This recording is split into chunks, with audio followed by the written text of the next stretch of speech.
rain screamed against the roof. We were just three shadows huddling in the dark, crying for parents lost at sea. Lola didn't speak. She just unfurled the yellow kulambo, tucking us into the bed until the world vanished. "Hush," she whispered. "This is a force field. Inside here, you are invisible to the bad things." My brother didn't cry. He just watched her trembling hands and realized the truth. For a force field to work, someone has to hold the edges down from the outside. That night, the house smelled of hope.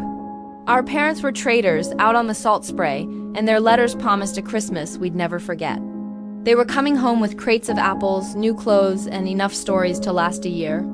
We weren't just a family. We were a circle that nothing could break. Kuya believed in that circle.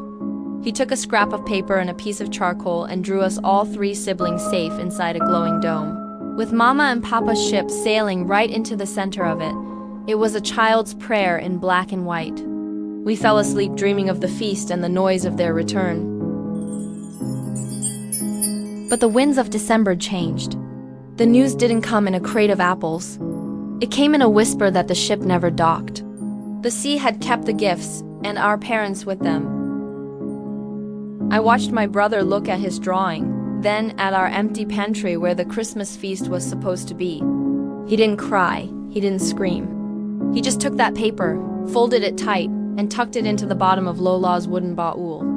In that silence, he realized that for us to stay invisible, he would have to be the one to hold the edges down. For 4 years, Lola tried to hold the edges of our world together.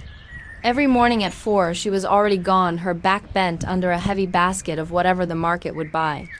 She became our sun and our soil, but by 1991, even the sun was blotted out.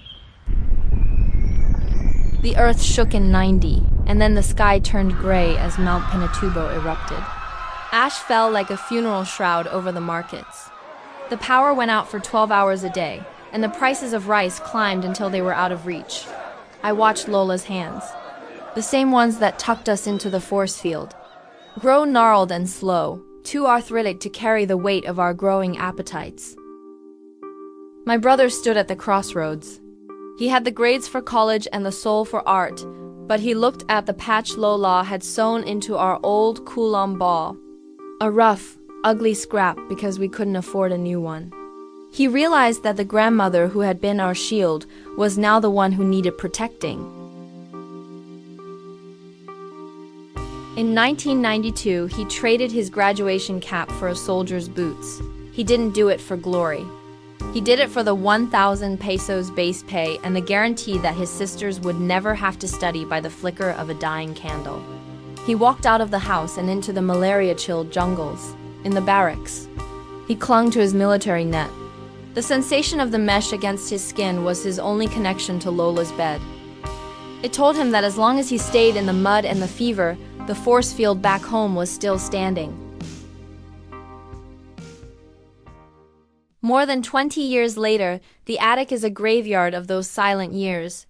My brother, who was once the crafter of magic, using his drawings to entertain us and keep the fear away, has become a tough lighthouse, strong enough to guide us, but desperately lonely. From a draftee, he rose to become a Mustang, earning his rank through grit and fire, but the price was becoming a stranger to his own blood. He moves through the dust like a machine now, his back military straight, eyes scanning for targets instead of memories. Inventory, not a walk down memory lane, he mutters, his voice dry and clinical as he tallies the boxes of our lives. But then his hand stops.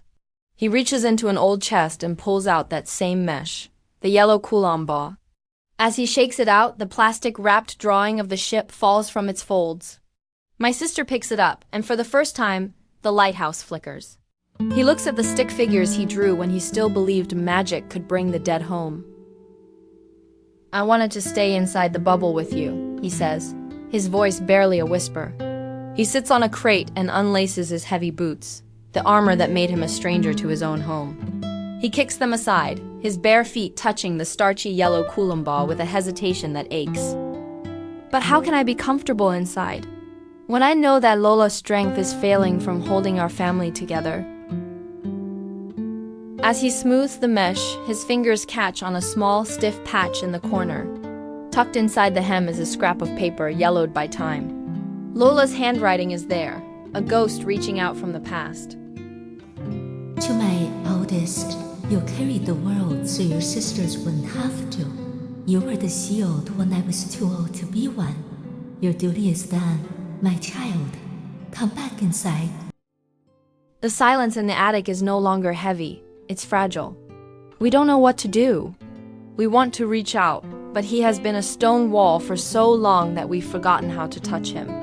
We just stand there, three strangers bound by the same ghost. Finally, without a word, we take the edges of the yellow net and drape them over his shoulders. We don't hug. We just pull the guard back inside the shield. And for the first time in 20 years, we saw a little crack from our wall.